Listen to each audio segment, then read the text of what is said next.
Hi everybody. I'm back to try to redo the video where I tried to do a live stream and was showing you how to use a disc or a flat bead, something that's very flat and that the decoration is actually on the front like this one, and turn it into earrings and pendants where they hang correctly, so that they show off to the best advantage. The problem was with the live stream, I could not make the camera zoom in. So I am trying again where I can zoom the camera in and you can see. I'm going to show you the things you need first, and then we'll zoom in where you can see what I'm doing.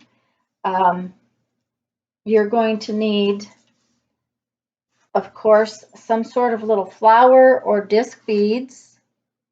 Let's bring it in just a little bit.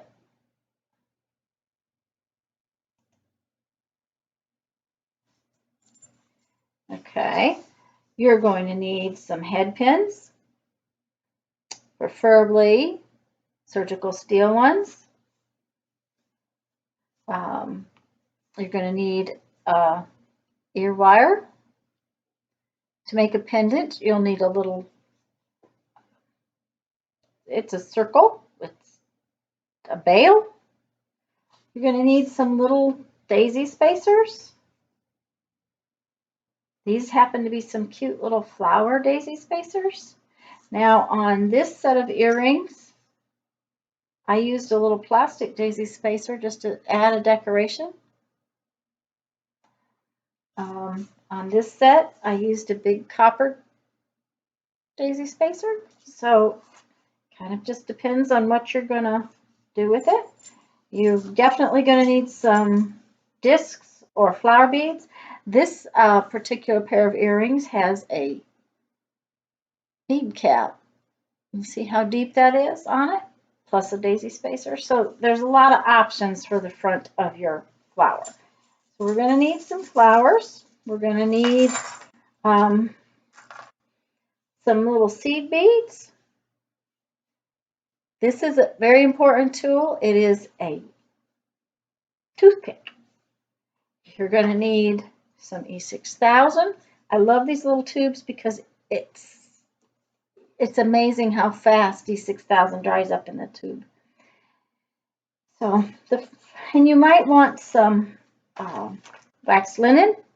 I used my little pieces, leftover pieces, and maybe some bigger seed beads as well as some tiny size 11 seed beads. You're going to need some jewelry pliers. I happen to like this pair. It's graduated. This is a necessary pair. They have a cone shape. And you're going to need a pair of wire cutters. And I think that's all. What we're going to do, let's zoom this in just a little bit more. Okay. All right. The first thing we have to do is we have to create this piece that looks like a little flower that's on a head pin. And I happen to like to tack or glue my back daisy spacer in place. So I have pre-done that to several of my flower beads for you to see. But I'll show you what I'm going to do. Lost my little flower that I'm going to use. Okay, I have a little flower. I'm going to get one tiny daisy spacer, and that's because my little flower daisy spacers that I'm going to use, this one has a slightly big hole, so I have to have a layer. I'm going to pick up, I happen to know with these beads, about 4 size 11 seed beads. And the reason for that is lampwork beads have a fairly large hole. And lampwork means handmade glass beads, basically. And that large hole, if you put the head pin just in it by itself, it'll wobble around in there a little bit. If you put it in over the seed beads, it just helps to keep it stabilized. Then I'm going to put one of these little daisy spacers on the back. Okay. I'm going to put out a little bit of the E6000 on this paper. And I'm going to push that off camera just so that it's out of our way.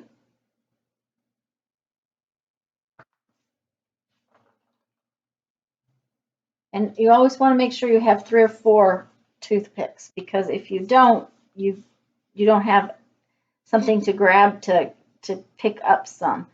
And the idea behind the toothpick is you can pick up a very tiny amount and just move the little daisy spacer out of the way. Hope you can see that. And what I do is I just stick it right there in the hole. I just put that little tiny bit of E6000 right on the hole and around the hole. And all that really does is secure the daisy spacer to the back. You can usually push the head pin back forward, but the daisy spacer will stay in place. And you don't want to do anything with this for 24 hours or so, or at least a couple hours. You want to set it aside where it can dry. And then you can go on to the next step. Now, if we're going to do a pair of earrings where we're using a French hook ear wire, we want the bead to sit flat. And the idea behind that is that you end up with a little piece of the head pin that is folded up before it's attached to the ear wire. Now, the thing that I will tell you first and foremost is don't try to bend this. If you bend it first, you'll never get your little loop wrapped properly. So what you want to do is you want to do your wrapped loop before you bend it. So what I'm going to do is, and I often use my fingernail as a measurement, so I'm going to bend the wire about 3/8 of an inch out. Can you see that? There we go. About 3/8 of an inch out, I bent it at a 45-degree angle. And you notice I use long head pins. I do not like little short head pins. That's one of the hardest parts about a wrapped loop, is if you have a head pin that's only an inch long, you have nothing to hold on to. So by having this longer head pin, I take hold of it again. Now, usually I don't let it go, but then I wrap. This long piece is going to go around the top of the plier, like so. You see how I've got it wrapped all the way around? Now, this is kind of awkward for me to show it to you, but you keep coming all the way around till it crosses back over. And again, now the wire is still sticking out at a 45. And then you just spin it around your other wire very carefully, and you basically make a coil. You do not try to put it one on top of the other. You want this wire to smoothly go down in a little coil. I'm going to take this out. I'm going to hold it with this and see if you can see that. No, that's not the best way to see it. There we go. Now it's still got a wire attached to it. We're going to cut that wire loose. And you notice I still have quite a bit of wire. That's fine. It's way easier to make a pretty wrapped loop with a long head pin.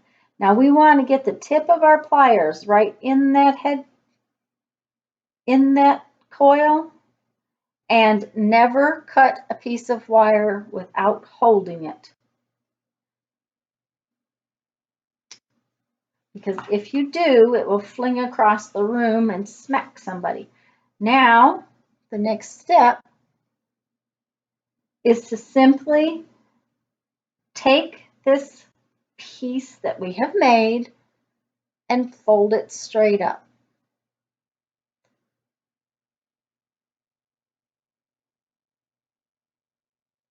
Okay, now we're going to attach our ear wire.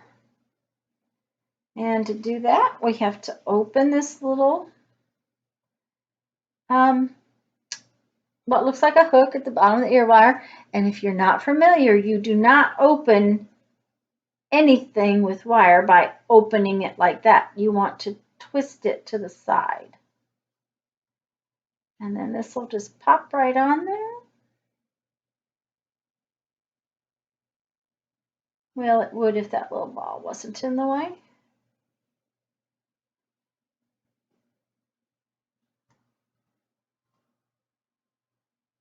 And you're going to fold it back.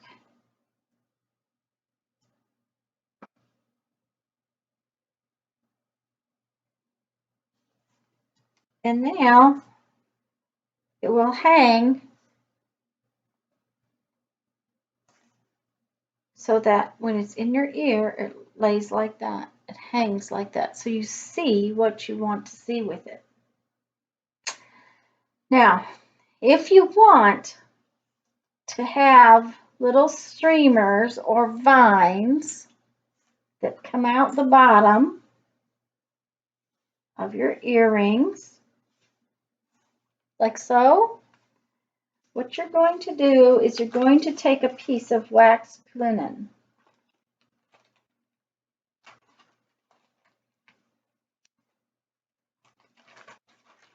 And like I said, I tend to use my little leftover pieces because there's no reason why not. And what I'm going to do is I'm going to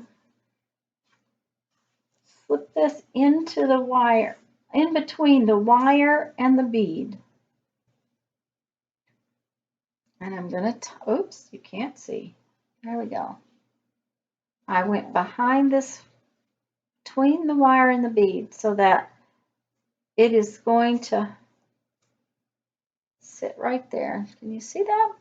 Okay, and then I'm just going to tie a little knot, just a little overhand granny knot, and I'm going to pull it into position. I'm going to just pull it down as tight as can be.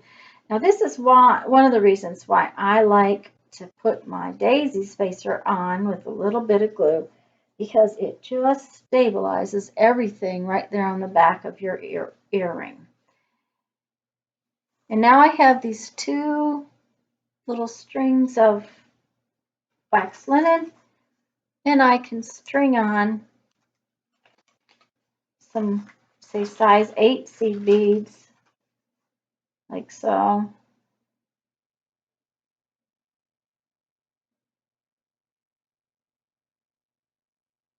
To create the vine.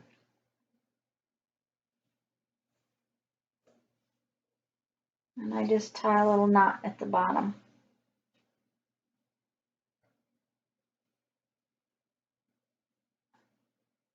And if you need to move your knot up, a head pin, a big T pin, something like that, you can just move it like so. And your knot will be in the right place. Okay? So that's how to do it if you're putting it on a French hook or ear wire, the way this pair has been done.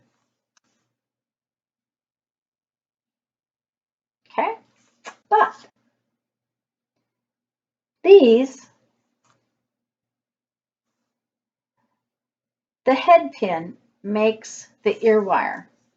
There's another pair. See how that works? The head pin actually makes the ear wire.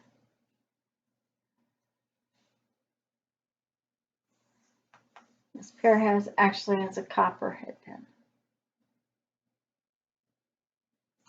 So to do that, we have again put our little daisy spacer on the back and secured it with some E6000. And then we're going to use these graduated jewelry pliers. And I like to use this particular, it's the second largest piece.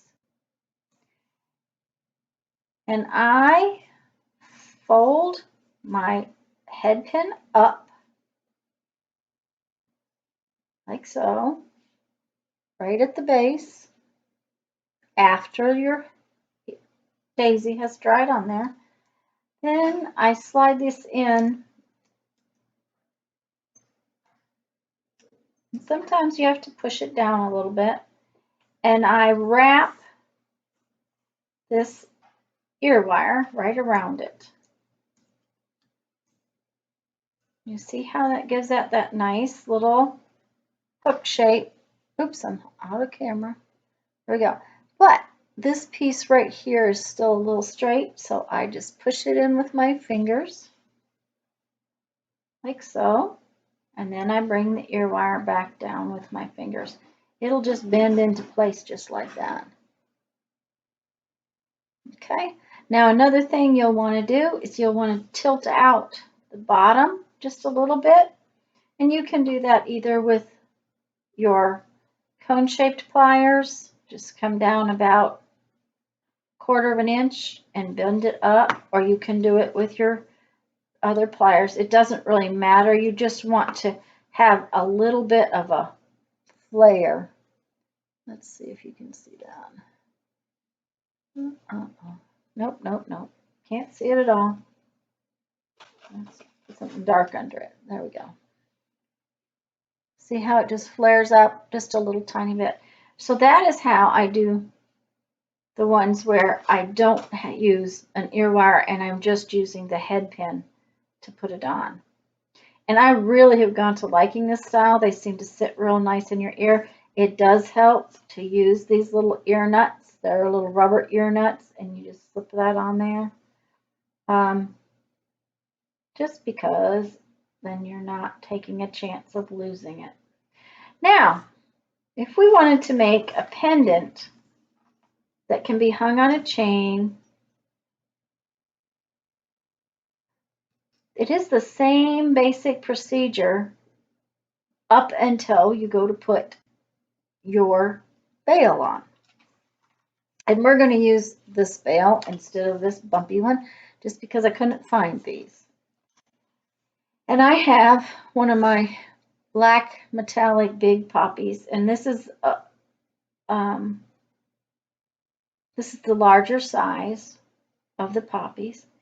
And I have already glued my little daisy spacer to the back with the E6000. Now, it is the same principle. If you bend this wire first, it's very hard to do that wrapped loop. So what we're going to do is we are going to go out about 1/2 inch. This time I'm going to use my whole finger as the judge.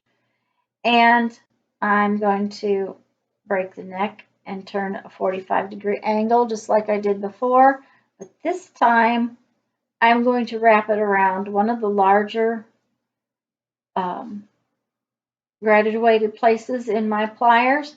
And when I come back around all the way, I am not going to start wrapping until I put my bail on it. Then I usually pick up these cone-shaped pliers because it's easier to hold onto it and hold it across the large area of the loop and make my nice clean wrap. And I'm sorry, my fingers keep getting in the way. And this time the head pin was a little shorter than I might have liked it, but I have got a nice clean wrap. And we're going to cut away the wire. And again, remember that when you go to cut away a piece of wire that you want to hold on to it.